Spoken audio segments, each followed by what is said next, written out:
फिर हम लोग आगे बढ़ते हैं,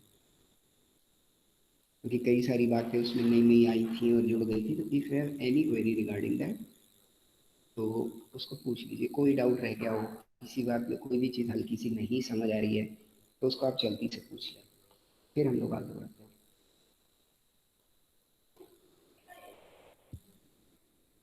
यस बेटा। सर उसमें तो कोई दिक्कत नहीं है, पर सर मुझे डिस्काउंट वाला दोबारा पूछना है सर।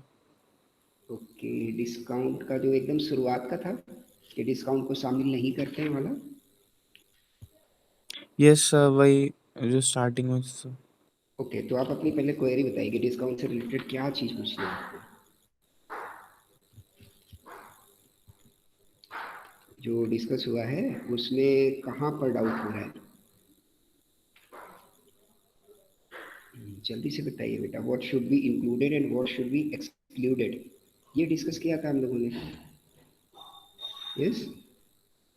सर एक्चुअली उस दिन वाली क्लास में सर मेरा नेटवर्क प्रॉब्लम था, और सर इस वजह से मैं सही ओहो, से सुन नहीं पाया था ना सर। ठीक ठीक ठीक बेटा, ठीक, कोई बात नहीं। ये सब तो बड़ी, इसमें ऑनलाइन क्लासेस में थोड़े इश्यूज रहते हैं। तो जल्दी से हम लोग देख यस लेते हैं कि the point raise was you by the, if the value of supply shall not include any discount which is given, कि वो डिस्काउंट नहीं आपको शामिल करना है। किन शर्तों पे, वो देख लीजिए। कब कब शामिल नहीं करना है। When, when before or the time of supply if such discount has been duly recorded in the invoice issued in respect of such supply, कि टाइम बिफोर या सप्लाई, सप्लाई मतलब जिस समय आपका ट्रांजैक्शन हो रहा है उसके पहले या उस समय उस डिस्काउंट को आपने रिकॉर्ड किया है और इनवॉइस में लिया है, तो उसको आपको वैल्यू ऑफ टैक्सेबल सप्लाई में शामिल नहीं करना। मतलब आप इसको बिल्कुल आसानी से समझ लीजिए। उस डिस्काउंट का मतलब उतना डिस्काउंट आपने अपने ट्रेडर को दे दिया। तो अगर ट्रेडर को दे दिया, then you are collecting lesser money, which is the outcome of the deduction of discount from the sale value। इसलिए इसको आपको शामिल नहीं करना, नंबर वन। अगर ये तो बिल्कुल क्लियर केस है कि अगर आपने डिस्काउंट को पहले या eight the time of supply record कर लिया है और इनवॉइस में दिखा रहे हैं, तब तो कहीं कोई झगड़ा नहीं है, उसको आप टैक्सेबल वैल्यू में शामिल नहीं करेंगे। इनवॉइस में तो दिखेगा कि इतना डिस्काउंट लेस किया। लेकिन अगर ये डिस्काउंट आप कब दे रहे हो, आफ्टर सप्लाई, तब क्या होगा। आफ्टर सप्लाई, सप्लाई के बाद भी हमारे कुछ ऐसे टर्म्स है कि हम डिस्काउंट दे रहे हैं या बाद में आप दे रहे हो। तो अगर बाद में आप दे रहे हो, then such discount is establish in the terms of agreement enter into, ध्यान से सुनते जाइएगा, बाद में मैं एक्सप्लेन कर दूंगा इसको। वो जो डिस्काउंट है वो इस्टेब्लिश यानी वो मूर्त रूप में कब आया, इस पे फोकस हो रहा है हमारा। इस्टेब्लिश्ड, कि कब वो आया, कब स्थापित हुआ, इस पे आपको फोकस करना है कि उसका टर्म और एग्रीमेंट कब बना हो। सप्लाई के टाइम के पहले, बहुत ध्यान रखिएगा इस बात का। अगर अब कौन से केसेस हम लोग डिस्कस कर रहे हैं कि अगर डिस्काउंट हम लोग देते हैं सप्लाई के बाद, ट्रांजेक्शन होने के बाद, तो वो तभी हट पाएगा। आसान भाषा में समझिए, वो तभी हट पाएगा कि उसका एग्रीमेंट होने का जो भी प्रारूप है वो सप्लाई से काफ़ी पहले तय हो गया हो। साथ ही साथ जो आप इनवॉइस काट रहे हैं उसमें उस एग्रीमेंट का आप उल्लेख करें, clearly should be noted. Because in such agreement आपने कोई डील की होगी ना इस तरीके की, कि अगर आप हमसे इस तरीके से 10 टन या 20 टन या 50 टन सामान खरीदते हैं तो 2% एक्सेस डिस्काउंट हम देंगे, ये एग्रीमेंट है। तो वो तो उस 10 टन और वहाँ तक की लिमिट के लिए है। तो हर इनवॉइस में आपको उस एग्रीमेंट का उल्लेख करना पड़ेगा कि इस एग्रीमेंट के through I am providing the discount.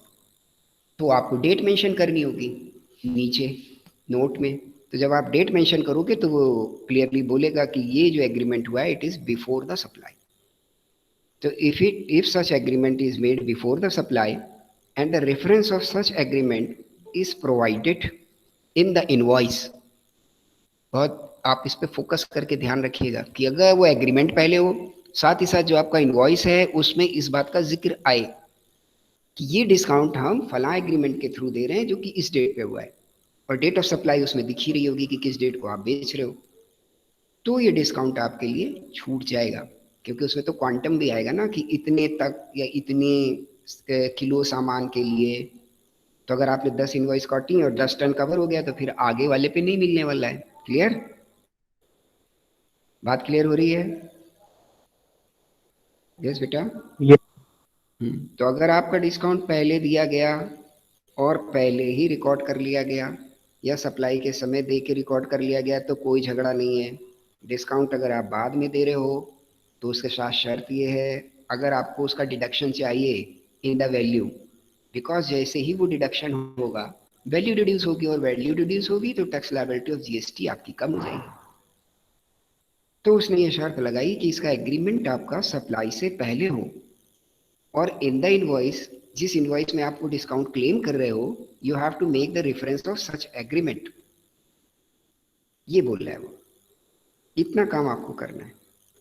ठीक, दो बातें हो गई आपकी।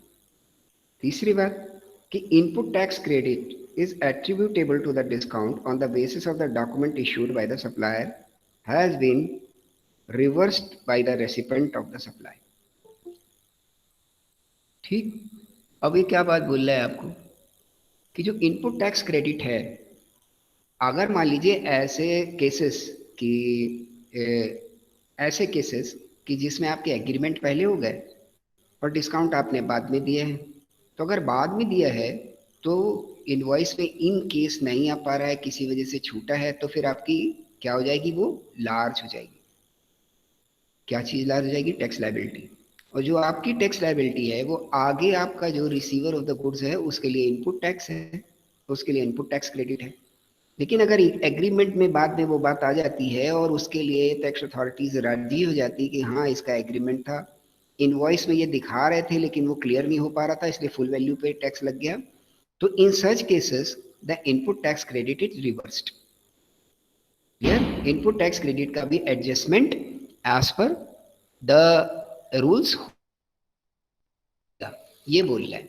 जो नॉर्मल केसेस हैं बिफोर और एट द टाइम वाले, उसमें तो कोई झगड़ा ही नहीं है। दिक्कत कहां पर आएगी कि जो आफ्टर वाले, तो जो आफ्टर वाले केसेस हैं उसमें बस आपको ध्यान रखना है कि एग्रीमेंट पहले हो और उसका इनवॉइस में जिक्र हो, तो आप डिस्काउंट का at a time within invoice आप इंजॉय कर सकते हो the facility of discount provided. But अगर किसी कारण से इनवॉइस कट गई, एग्रीमेंट पहले का है, उसमें उल्लेख नहीं हो पाता है, तो you may litigate the things, you may proceed your things towards the tax department, और उस पर अगर सहमत बनती है और आपको अलाउ किया जाता है वो discount, then the ITC regarding such discount is reversed. ठीक, वो लौटा दी जाएगी, वो दी जाएगी, क्योंकि डिस्काउंट के अगेंस्ट उन्होंने पैसा काटा ना, आपको एडजस्टमेंट मिलेगा। और उस टैक्स की, भाई जो आपका डिस्काउंट की वैल्यू बढ़ी उसके अगेंस्ट में टैक्स की वैल्यू बढ़ी, तो टैक्स की वैल्यू किसी दूसरे के लिए आईटीसी है तो उसको वो आईटीसी मिलेगी और आपको वो रिवर्स करेगा, रेसिपेंट लौटाएगा। क्लियर? डिपार्टमेंट रेसिपेंट को लौटाएगा और रेसिपेंट फिर फर्दर आपको। तो ये केसेस हैं in the case of the discount. Is there any doubt remaining with the discounts?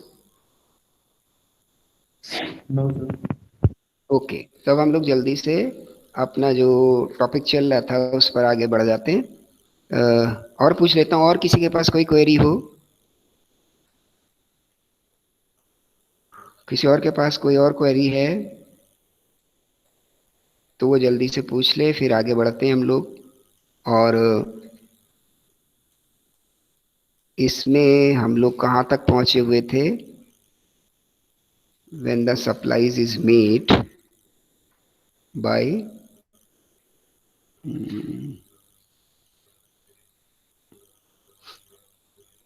Yes LIC insurance premium और इन सब की बात हुई थी। Now the supplies of services in the case of the pure agent. अगर pure agent के through supplies हो रही हैं तब फिर क्या होने वाला है? In such cases how you are going to determine the value of supply? आप कैसे जाने हम कि वैल्यू ऑफ सप्लाई क्या है? In all those cases when the supplies are made by the pure agent, the expenditure or the cost incurred by the supplier कि supplier के ने जो भी खर्च किया है, जो भी उसके ऊपर कॉस्ट पड़ी है प्योर एजेंट तक सामान को पहुंचाने के लिए, shall be excluded value of supply if all the following condition are satisfied। ऐसी भाषा लॉ की रहती है कि it is going to be difficult, कि वो बोलता है कि ये वो सारे खर्चे जो कॉस्ट से रिलेटेड हैं सप्लायर के प्योर एजेंट के पास पहुंचने में, वो घटा दिए जाएंगे अगर ये बातें हो जाएं। क्या बातें हो जाएं?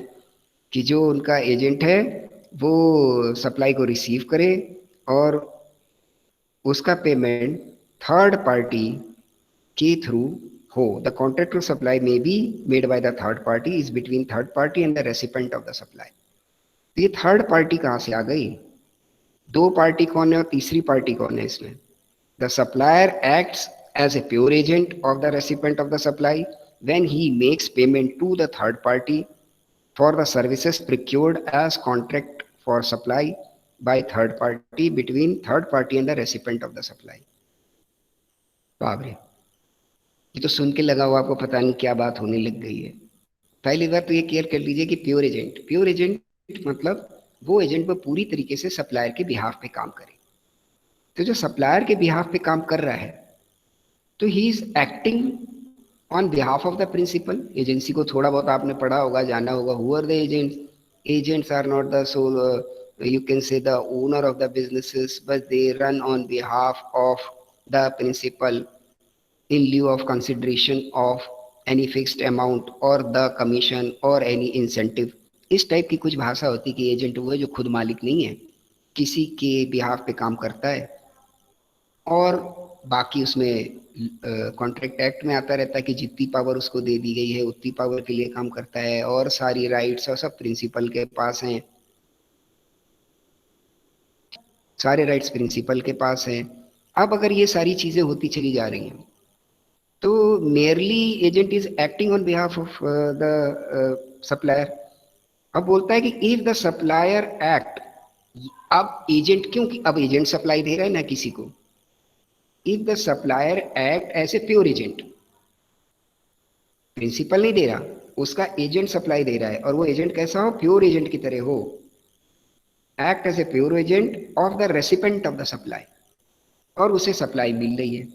When he makes payment to the third party for the services procured as contract of supply made by third party is between third party and the recipient of the supply. अब ये कौन से खर्चे घटाने की बात हो रही है कि वैल्यू में क्या क्या शामिल नहीं किया जाएगा? यहां से ये बात शुरू हुई थी, इसको अलग से लिख लीजिए ऊपर हेडिंग बना के कि what should be excluded from the value of supply, यानी जो ये सामान है इसकी कीमत कौन कौन से आइटम्स हैं या कौन कौन से पॉइंट है जो कम कर सकते हैं। ये बेस बात हम लोग डिस्कस कर रहे हैं। उसमें हम लोग अब पहले पॉइंट पे पहुंचे हैं कि ये सप्लायर जो है प्योर एजेंट हो, ठीक, और इसने सप्लाई को भाई रिसीव किया हो, रिसीव तो करेगा ही अपने प्रिंसिपल से, ठीक। When he makes payment to the third party, अब थर्ड पार्टी आ गई इसमें। अभी तक तो ये दो पार्टी थी, तीसरी पार्टी कोई आ जाती है for the services procured as contract of supply, क्योंकि जो आपकी सप्लाई है उसमें कुछ ऐसी चीजें हैं कि जिसमें कोई सर्विसेज साथ में जुड़ी हुई है, और इन सर्विसेज का पेमेंट एजेंट कर देता है। जैसे प्रिंसिपल के यहाँ से आसान भाषा में, ये सब बड़ी क्लिष्ट भाषा हो गई, प्रिंसिपल के यहाँ से एजेंट के यहाँ सामान पहुंचा, तो हम लोग एग्जांपल के लिए ले लेते हैं कि उसमें ट्रांसपोर्टेशन एक कॉस्ट है। तो ये जो ट्रांसपोर्टर है थर्ड पार्टी आ गया क्योंकि इसको पेमेंट किया जाना है। दो पार्टी तो अभी तक केवल प्रिंसिपल और एजेंट थी। तो वो बोलता है कि ऐसा receiver of the supply pure agent हो, मतलब आसान भाषा में कि एजेंट अगर फैसिलिटी से जो भी आपको उसको जो सप्लाई आ रही है उससे जुड़े हुए कॉन्ट्रैक्ट के तहत किसी को भी पेमेंट कर देता है, तो ये पेमेंट आप डिटर्मिनेशन ऑफ वैल्यू से घटा सकते हो। एकदम आसान भाषा में बात यह है, लेकिन अगर आपको लिखना पड़ जाएगा तो थोड़ा सा आपको ऐसे ही लिखना पड़ेगा जैसे डिस्कस हो रहा है। क्लियर? समझने के लिए अच्छे से समझ लीजिए, क्योंकि आपका सामान आएगा तो उसके साथ ऐसी कई सारी चीजें हो सकती है कि थर्ड पार्टीज इन्वॉल्व होंगी, कोई पहुंचाने वाला होगा, कहीं पे कोई लोडिंग अनलोडिंग का ठेका आप दे सकते हो, पहुंचाने वाला क्या भाई, मैं केवल पहुंचा दूंगा, गोदाम में उतरवाइए किसी और से, मेरे पास आदमी नहीं है। तो ऐसे कोई कॉन्ट्रैक्टर हो जो आपके सामान को उतारें या चढ़ाएं, तब इनका पेमेंट अगर एजेंट कर देता है और वो एजेंट प्योर एजेंट है, और ये पेमेंट कॉन्ट्रैक्ट ऑफ सप्लाई से जुड़ा हुआ हो, यानी सप्लाई में आपको प्रिंसिपल ने बताया हो कि फला फला ट्रांसपोर्टेशन कंपनी या फला फला लेबर कॉन्ट्रैक्टर हमारे इस काम के लिए, हमारा इनका एग्रीमेंट है, या आपके यहाँ सामान पहुंचवा देंगे या ये आपके यहाँ सामान उतरवाएंगे और चढ़ाएंगे। और ऐसी चीजों का पेमेंट अगर आपका एजेंट कर देता है, तो because the expenditure made by the agent is going to be your cost, वो आपकी कॉस्ट है। तब आप क्या करोगे कि उस सामान को बढ़ा के कस्टमर्स को बेचोगे फर्दर। तो ऐसे पेमेंट को आप एक्सक्लूड कर सकते हो। ठीक। अगला बोलता है the recipient of supply uses the services so procured by the supplier, अरे यार ये भाषा, supplier service provider is in capacity as pure agent of the recipient of supply. क्योंकि ये जो भी उसको सप्लाई मिल रही है, इसके अगेंस्ट में जो भी उसने सर्विसेज प्रोक्योर की सप्लाई को प्राप्त करने के लिए, वो सर्विसेज क्या हो सकती हैं? ट्रांसपोर्टेशन हो सकता है, और क्या हो सकती है? लोडिंग अनलोडिंग हो सकती है। इस तरीके की जो भी सर्विसेज उसने प्राप्त की, उनका जो भी पेमेंट कर रहा है, तो वो एक्सक्लूड कर सकते हो आप सप्लाई से। शर्त है कि पेमेंट जो है वो प्योर एजेंट हो। ठीक। तीसरी इसके साथ कंडीशन बोलता है कि जो ये एजेंट है, the recipient of the supply है, ये जिम्मेदार हो उस पेमेंट करने के लिए। अंडरलाइन करके लिखिएगा, मतलब प्रिंसिपल की जिम्मेदारी ना हो। ठीक। ऐसा ना हो कि ट्रांसपोर्टर ने प्रिंसिपल को फोन किया, प्रिंसिपल बोले, आपके कॉन्ट्रैक्ट में लिखा हो कि प्रिंसिपल पेमेंट करेगा, आप मान पहुंचाते रहिए सारा, और किसी वजह से पेमेंट नहीं मिला, डिलेड है, और वो ट्रांसपोर्टर फोन करे प्रिंसिपल को कि अरे इसका पेमेंट, तो बोले यार वो इस समय मेरे पास देरी, आप ऐसा करो एजेंट से ले लो। तो ये नहीं घटेगा। Clear? Who is liable to pay the third party, मतलब जो जिम्मेदार हो, पहले से डिक्लेयर्ड हो आपके उसमें, लिखा हो कि ये साथ देंगे। ठीक। ये पॉइंट को अंडरलाइन कर लीजिए। अगला पॉइंट क्या है? The recipient of supply authorises the supplier to make the payment on his behalf. मतलब अब ऑथोराइज कर दे कि आप जो है वो पेमेंट करेंगे, तो ऑथोराइज कर देगा तो ये पेमेंट आपका घट जाएगा। ठीक। ये कुछ बातें हैं जो आपको ध्यान रखनी है in the case of the value determination regarding if such recipient of supply is the pure agent. ठीक। ये कुछ बातें थी जो आपको ध्यान रखनी है, बाकी तो इसमें फिर और डीप होता चला जाता है, इतने से आपका बहुत अच्छे से काम चल जाएगा। क्लियर? इनमें कोई डाउट हो? No sir. ओके। तो जल्दी से हम लोग आगे बढ़ते हैं। हाँ, कुछ उसने इसके साथ में एक्सेप्शन दिए कि अगर ऐसा ऐसा हो रहा है तो क्या क्या चीज़ नहीं होनी चाहिए, वरना फिर ये एक्सक्लूजन नहीं मिलेगा। जो आपका एजेंट है उसने अपने इंटरेस्ट में या सर्विसेज को, गुड्स को प्रोक्योर ना किया हो, पहली शर्त। समझ आती जा रही है बात? अपने इंटरेस्ट में जो भी काम वो कर रहा है, as per the contracts, as per the agreement of agency, agency में जो उसको अधिकार मिले हैं, एजेंसी में जो उसके कॉन्ट्रैक्ट हैं, उसके हिसाब से उसे काम करना है। तब वो ये सारे पेमेंट्स कर रहा है, सारी चीजें कर रहा है, then it is okay. Otherwise फिर वो एक्सक्लूजन नहीं मिलेगा। दूसरी बात, एक्चुअल अमाउंट का पेमेंट होगा तो मिलेगा। क्लियर? कि जितना आपने एक्चुअल पे किया, उसकी रसीद दो बकायदा, उतना ही। होता है ना कभी कि इसका ये लमसम इतना बनता है, लमसम दे दो, तो लमसम का एक्सक्लूजन नहीं मिलेगा, एक्चुअल का मिलेगा। कि अगर वो ट्रांसपोर्टेशन कंपनी बिल दे रही है तो प्रॉपर बिल हो, उसमें वो बताए पर केजी, पर टन, पर किलोमीटर कितना चार्ज करते हैं हम, इस हिसाब से इतना डिस्टेंस या इतना weight multiply by the rate, ये बिल बना, दैट इज एक्चुअल। नॉट, उसमें लमसम नहीं होना चाहिए। ठीक है कि एक ट्रक में हम अपना भी सामान लाद लाए, दूसरे का भी लाद लाए, और पूरे का भाड़ा बनता है 10,000, यार आपके सम्मान ने 60% जगह घेरी थी, आप 55 दे दो। तो ये लमसम अगर पेमेंट है तो नहीं मिलेगा। एक्यूरेट और एक्चुअल पेमेंट होना चाहिए। तो जब एक्यूरेट और एक्चुअल की बात करता है, then it is should be validate by the proofs और द वाउचर्स। ये दो छोटी छोटी शर्तें थी इसमें। अब हमारी इस वैल्यू में एक बहुत छोटा सा नन्ना मुन्ना पॉइंट बच रहा है, उसको अगर हम लोग और डिस्कस कर लेते हैं, then we can say the this topic which is regarding the value of supply, यानी सामान की कीमत क्या हो जिस पे टैक्स लगना है, वो काफी हद तक कवर हो जाएगा, ऑलमोस्ट कवर्ड। तो next big point is the rate of exchange of currency other than Indian rupees. और ये हम लोग शायद पहले भी थोड़ा सा डिस्कस कर चुके हैं। ठीक, the rate of exchange of currency other than the Indian rupees for determination of value।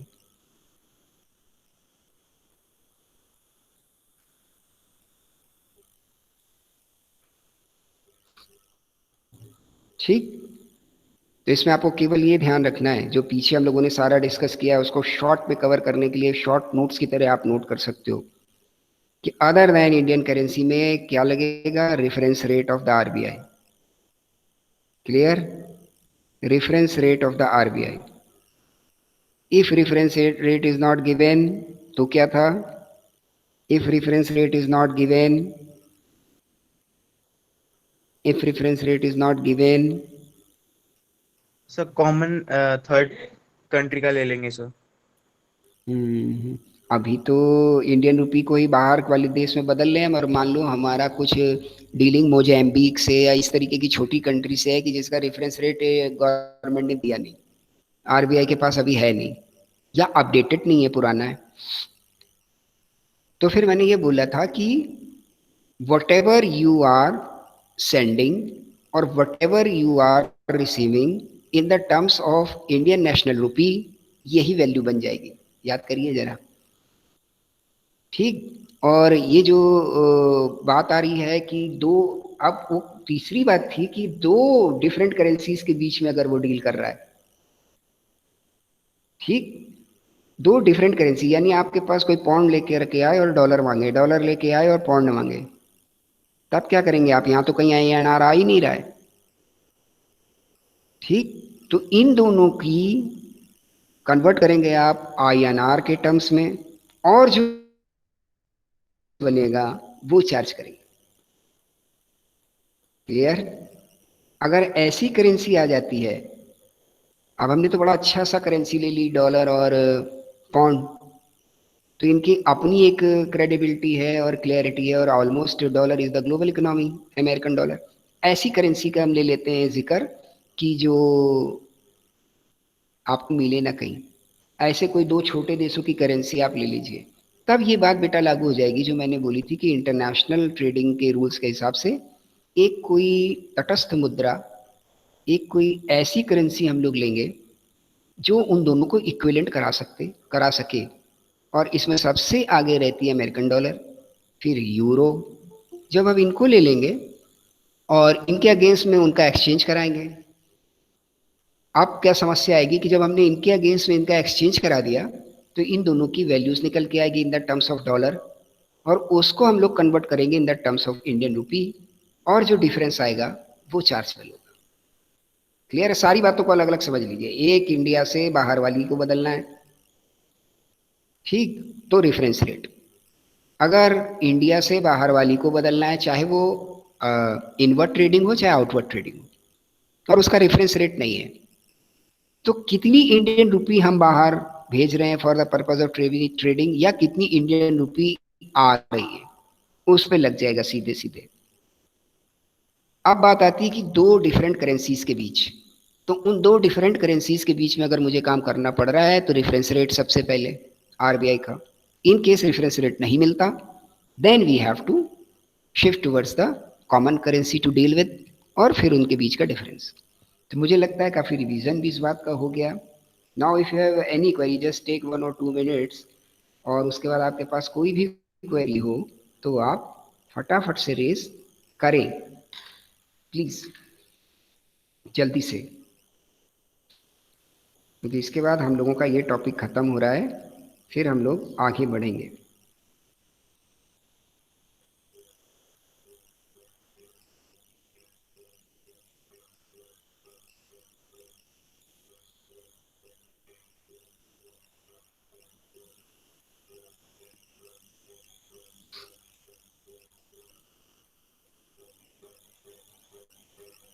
Yes बेटा, कोई query? Particularly value of supply से?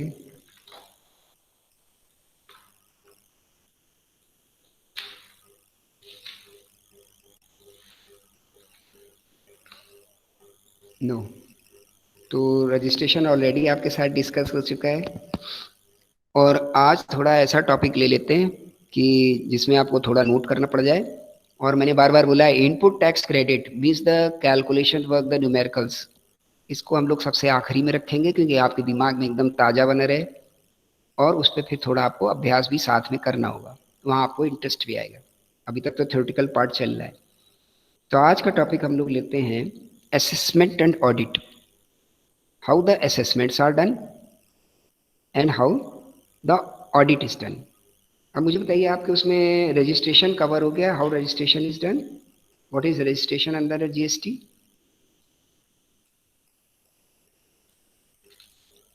ये कवर हो चुका है? चलिए देख लीजिएगा, फिर बताइएगा। ओके, तो now we are just reaching towards the assessment and audit. Now what is this assessment? Assessment मतलब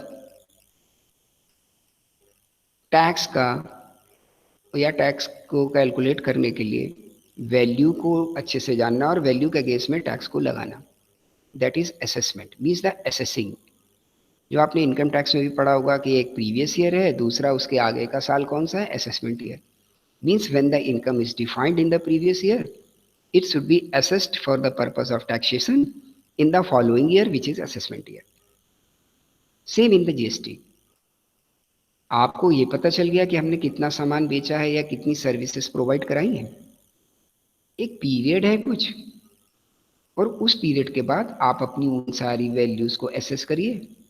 साथ में ये भी एसेस करिए कि जितनी तरीके के मैंने जो भी ये आइटम्स या सामान बेचे या सर्विसेज प्रोवाइड कराई, इनके अगेंस्ट में क्या क्या टैक्स रेट थे, इसके हिसाब से ये टैक्स बनता है और जमा करिए। That is called assessment.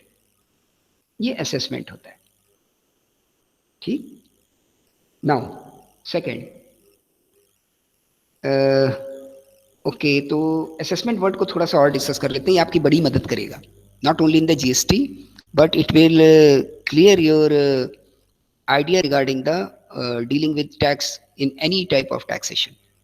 Why the word assessment is used in the taxation? Declaration or you can say the evaluation, इस तरीके के वर्ड क्यों नहीं यूज होते हैं? Why the word assessment is used? बिल्कुल नॉर्मल एकदम सिंपल मीनिंग पे चले जाइए आप। एसेस करना मतलब किसी का अंदाजा लगाना, अच्छे से सारी बात का, उसका पूरा इन डेप्थ को समझने की कोशिश करना, दैट इज द असेसमेंट। तो व्हेन पर्सन फाइल्स द और declare any type of income और any type of value which is going to be taxable, और जैसा पीछे अभी आपने थोड़ा देर पहले पढ़ा, तब एक वर्ड आया था केवल डिस्काउंट, जिसकी आज की क्लास में चर्चा भी हुई, जो पिछले सेशन का हिस्सा था। अब उसने बोला डिस्काउंट अगर आप उसके साथ दे रहे हो, अगर उसके बाद दे रहे हो तो हटेगा, अगर उसके पहले एग्रीमेंट हो गया, और अगर उसके बाद सो मेनी अगर्स if and buts are there. तो we can't just make a rule और principle that the discount is always excludable और always includable, and you will find this particular type of happening in so many cases. Tax के related में आप ये देखते होंगे कि जब भी इनकम टैक्स भी आपने पढ़ा हो, तो ये इनकम शामिल नहीं हो रही है, किसी किसी के लिए शामिल हो रही है, ये डिडक्शन मिलेगा, फिर बोलोगे ये डिडक्शन इनको नहीं मिलेगा, ये डिडक्शन इस उम्र तक वालों के लिए है। मीन्स सो मैनी थिंग्स, आप उसको पक्का नहीं बोल सकते कि नहीं ये है तो ये सबके लिए एज इट इज ओके।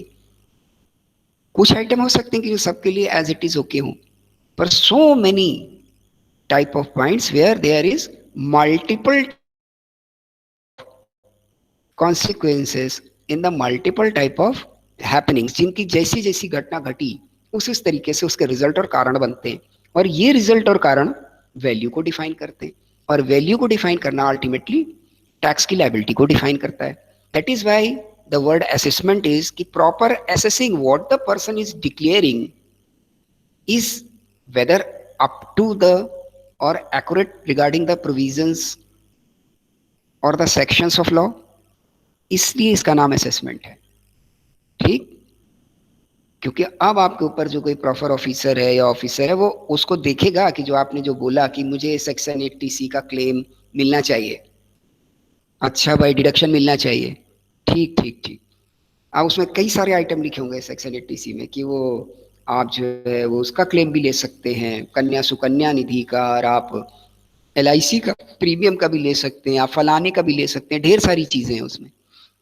एक आध कोई आइटम ऐसा है जिसपे आप कंफ्यूज हो, आपको लगता है इसमें मिलना चाहिए और आपने क्लेम मार दिया उसमें, और क्लेम अगर आपने उसमें चढ़ाया हुआ है तो अगर ये एसेस नहीं होगा तो फिर डिडक्ट भी नहीं होगा और आपको उसका डिडक्शन अलाउ हो जाएगा. तो that is why all the time there is an assessment. तो आपकी इनकम को एसेस करेगा, फिर टैक्स लायबिलिटी को एसेस करेगा. बात समझ आ रही है असेसमेंट से रिलेटेड. दूसरा इससे कनेक्टिंग है ऑडिट. असेसमेंट क्योंकि कई तरीके से होता है, अधिकारी कर सकता है, आप खुद भी कर सकते हैं कि भाई मेरी ये इनकम बन रही है, मैंने डिटरमाइन किया है, these are the basis whether it are clear और not clear, whether they are up to date, but in my feeling I am correct, or I am taking the responsibility. If there is any discrepancy regarding my assessment, I am liable to pay further the tax arises or the penalty. ऐसा करके लोग जमा कर देते हैं. ठीक बात समझ आती जा रही है कि हमने अपनी जानकारी और अपने हिसाब से सभी अच्छा बना के भेजा है. अगर मैं जिम्मेदार हूं कि अगर इसकी कोई भी आगे निकलती है किसी भी तरीके की क्लेम तो आई विल लाइबल टू पे, करके आपने जमा कर दिया. ठीक, तो अब उसको देखना भी तो पड़ेगा. तो this is the type of assessment which you have made. तो अगर ये चीजें हो गई हैं तो फर्दर अगर ये कभी देखी जाएंगी या किसी का कैसा भी प्रोसेस चल रहा है, then it is the audit. और ऑडिट अभी आप पढ़ रहे हैं, ऑडिट क्या होता है, कितने तरीके का है, कंपनी में किस किस तरीके से ऑडिट होता है. अभी तो आपका ऑडिट का इसी सेशन में आपकी स्टडीज हैं ऑडिट से रिलेटेड. ठीक, इंटरनल क्या है उसमें और एक्सटर्नल क्या है, कहाँ पर ऑडिट बाइंडिंग है, so many things. Same with the tax कि इतने तक की वैल्यू के ऊपर जिनकी ट्रेडिंग है उनको ऑडिट कराना ही है. ठीक, या इस रेंज पर या इनमें से इतने रैंडम पिक होंगे उनका ऑडिट गवर्नमेंट कराएगी, इसलिए ऑडिट भी साथ जुड़ा होता है. टू वैलिडेट और to check or to make the regularity and the continuity of the for the followers of assessment regarding provisions. इसके लिए ऑडिट की जरूरत होती है. तो ये बेस बात मैंने आपसे दोनों कर ली है. Now you have to write down how many types of assessments are there. फिर उनको हम लोग वन बाय वन डिस्कस करने की कोशिश करेंगे. तो number 1, self assessment.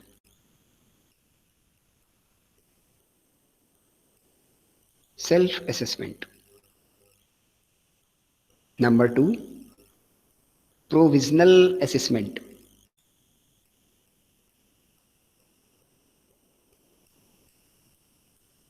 Provisional assessment.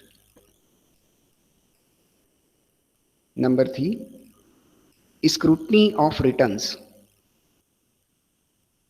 Scrutiny of returns.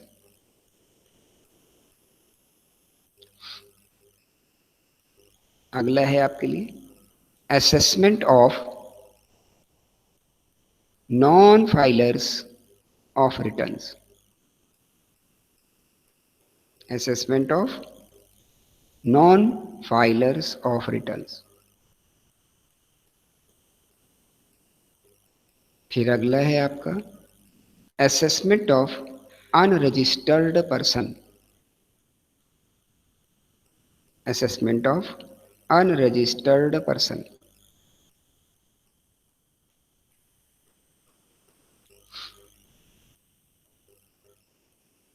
अगला है आपका summary assessment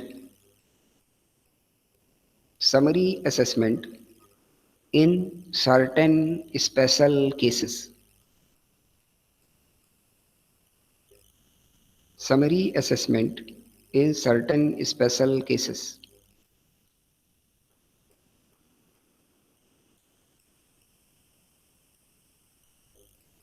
फिर इसके बाद अगला है आपका audit bye tax authorities. Audit bye tax authorities. और लास्ट है आपका स्पेशल ऑडिट.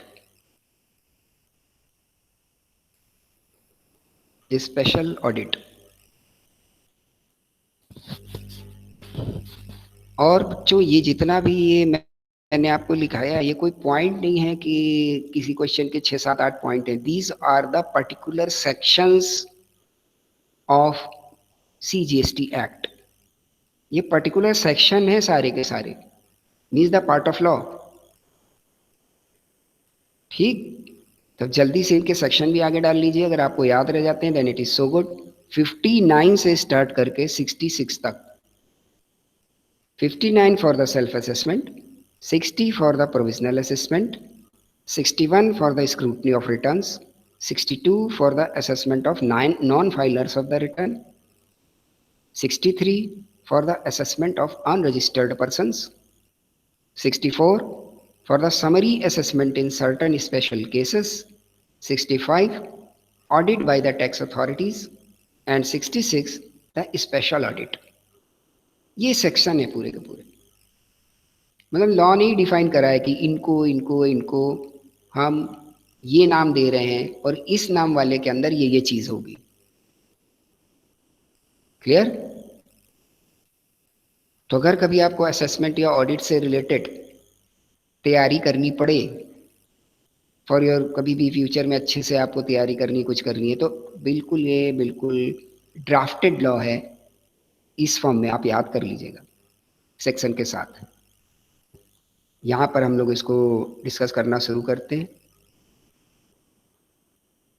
एक आध दो देखना शुरू करते हैं धीरे धीरे. तो self assessment as its name, every registered person have self assess the taxes payable under this act and furnish a return for each tax period. ये काम हर एक को करना है कि वो अपने हिसाब से अपनी बिल निकाले, अपने हिसाब से अपनी बिलों को बनाए. तो एसएससी तो कर रहा है अपनी टैक्सेबल वैल्यूज को, और उनको लॉ के हिसाब से देखता जाए. ज़रूरत है तो किसी की मदद ले ले, और ये सब करने के बाद में अपने के आपको डिक्लेयर करे कि मेरी टैक्सेबल वैल्यू ये बनती है, इसमें मैंने ये शामिल किया, ये बिल नंबर थे, इन बिल के अगेंस्ट में एनेक्शर होगा आपका bill number this, bill number this, bill number this. फिर उसके पीछे आपकी डिटेल होगी कि ये जो बिल है, जो नंबर वहाँ पे असेसमेंट में दिया गया है, इसमें ये वैल्यूज हैं, ये आइटम थे अगेंस्ट दिस क्वांटिटी. ठीक, सपोर्टिंग डॉक्यूमेंट हो गया ये. फिर जो ये आपने असेसमेंट कर लिया, इसका आपको रिटर्न फाइल करना है. Returns means the proper format of tax department on which you are declare your taxable value in the case of the GST, or the proper format in which you have declare your income in case of income tax. ठीक, इनको बोलते हैं return. दोनों को connect करते के लेके जाएंगे हम, क्योंकि आपको अच्छे से हर बात समझ में आ जाए और कहीं भी किसी इंटरव्यू में किसी डिस्कशन में आप कमजोर ना पड़े. तो आपके जो बिजनेस के 5 हेड हैं, अब इनकम टैक्स की बात कर रहा हूं मैं एक मिनट के लिए. तो ये जो आपके इनकम के 5 हेड होते थे, सैलरी हो गया, बिजनेस प्रोफेशन हो गया, कैपिटल गेन, इस तरीके के जो आपके 5 हेड हैं, आप देखोगे जब उनको उठाओगे आप रिटर्न्स को, तो you will find the type of returns are also different for the different types of persons और for the different types of business nature. तो कई तरीके के आपको रिटर्न भी मिलेंगे कि अगर आप इंडिविजुअल हैं तो इस नंबर वाले रिटर्न के थ्रू बढ़िए, अगर आप सैलरीड पर्सन है तो इस नंबर के रिटर्न से भरिए, अगर आप सेल्फ एम्प्लॉयड हैं, बिजनेस पर्सन है, तो इस नंबर के रिटर्न से भरिए. समझ आती जा रही बात? The things you are going to declare means the information you are providing to the government or the tax authorities, they have designed their system to pick such information and store them into the form of data. ठीक, ये जो आप information दे रहे हो कि मेरी ऐसी income हो गई, ये हो गई, तो अब इस इंफॉर्मेशन उनके लिए डेटा बनने वाली है। तो इस डेटा का कितना लंबा और किस तरीके से उन्हें यूज करना है, उस तरीके से उन्होंने अपनी फॉर्मेटिंग की है उसकी। ठीक, और साथ साथ ये भी कोशिश होती है कि जिससे आपकी जो क्लियरिटी है regarding the declaration of income और the tax liability in the case of the GST, वो क्लियर हो, ज़्यादा से ज़्यादा चीज़ें आप क्लियरली बता पाएँ और कुछ भी चीज़ें आप जल्दी छुपा ना पाएँ, ऐसा इंटरलिंक किया जाता है उनको। क्लियर? तो आप देखोगे the number of returns, her information के लिए, कई इंफॉर्मेशन के लिए आपको कई तरीके के रिटर्न मिल सकते हैं, डिफरेंट डिफरेंट रिटर्न्स। वो वहां भी है, वो यहां भी है। समझ आता जा रहा है आपको? रिटर्न मीन्स, अभी बड़ा कमाल का शब्द है यार, इसको मैं तुम्हारे दिमाग में पहले घुसेड़ दूंगा, आप सबके दिमाग में बड़े अच्छे से, तो सारा झगड़ा खत्म हो जाएगा यार। एक बात बताओ भाई, when you go to the bank and you when you deposit any money, the word is deposit. तो यहाँ भी तो आप जो है वो सरकार को या टैक्स डिपार्टमेंट को कुछ कागज दे रहे हैं और पैसा जमा कर रहे हो, तो why the word deposit is not used right over here? बात समझ आ रही है मेरी? The logic behind the discuss, कि आप बैंक में जाके पैसा जमा करो, या मुझे आपको कुछ देना है तो मैं बोलूंगा कि ये यार ये रख लो भाई, यही तो बोलूंगा। अब मुझे आपको कुछ देना है तो मैं आपको बोलूं कि लो भाई लो, ये मैं आपकी चीज आपको लौटा रहा हूं, that is the return. Clear हो रही बात? तो इन the case of the tax, आपने पहली डेफिनेशन क्या याद की थी? Tax is a type of charge. मतलब जैसे ही आपने ट्रेडिंग की, जैसे ही आपने इनकम की और आप उस दायरे में आ गए कि आपके ऊपर टैक्स लगे, means now it is your liability to pay, and government is just has a right to take. अब किसी के अधिकार की कोई चीज अगर आपके पास है और उसको आप उसको वापस करते हो, then the word return is used. वरना तो हम यही बोलेंगे कि यार I am giving to you और I am depositing this money to you, return तो नहीं बोलते कभी हम। बात समझ आती जा रही है? यहाँ रिटर्न क्यों बोला जाता है, ये आपके जैसे ही दिमाग में घुस गया तो आपको समझ आ जाएगा कि मतलब ये सरकार का हक है जो आपके पास पड़ा हुआ है in the terms of tax. Now I am returning it to the government, और उस रिटर्न करने के लिए जो वैल्यू मैंने कैलकुलेट की उसके अगेंस्ट में documentary evidence in the form of format which is provided by the government, उस रिटर्न में मैं दे रहा हूं, that is why it is return. Clear? Clear कि वर्ड रिटर्न क्यों यूज होता है? Is there any doubt? Please, बड़ी नो सर। छोटी सी बात है ये अगर दिमाग में घुस गई तो अभी आप कंफ्यूज होंगे ही नहीं, टैक्स हो या कुछ हो। समझ आ गया ना कि सरकार का पैसा आपकी जेब में पड़ा है, तो अब आप देने जा रहे हो तो भाई हाँ अपना पैसा आप वापस ले लीजिए। अब उसे पता भी नहीं है पड़ा है। बहुत मजेदार बात है यहाँ पे, बिल्कुल मजे से अच्छे से आपको समझ आ जाएगी। अब हम किसी को पैसा देने जाएं तो उसने मुझे दिया होगा 100 रुपए, तो मैं देने जाऊंगा तो बोले भाई ये आपने 100 रुपए उस दिन को दिए थे, ये आप ले लीजिए। ठीक, अब मैं किसी के पास जाऊं, उससे कहूं ये तुम्हारे 10,000 रुपए ले लो, वो कहेगा कौन से भाई? कोई नहीं नहीं, वो मैंने आपसे वो 2 साल पहले लिए थे और वो उस पर ब्याज तय हुआ था तो 5 लिए थे, अब 10 हो गए। उसे अच्छा अच्छा अच्छा, ये बोले मेरे पिताजी आपसे ले गए थे। उसको याद दिलाना पड़ेगा आपको कि ये जो पैसा है ये इस कारण से मैं आपको दे रहा हूँ। अगर कोई ऐसा आपको लेनदार मिल जाए और आप भले आदमी हैं या रिलेशन इतने अच्छे हैं आपको लौटाने, same with the government. Government ने तो रूल बना दिया कि इस इनकम रेंज में आ रहे हो या इस ट्रांजैक्शन वैल्यू रेंज में आ रहे हो तो आपको टैक्स देना है, ये रेट है।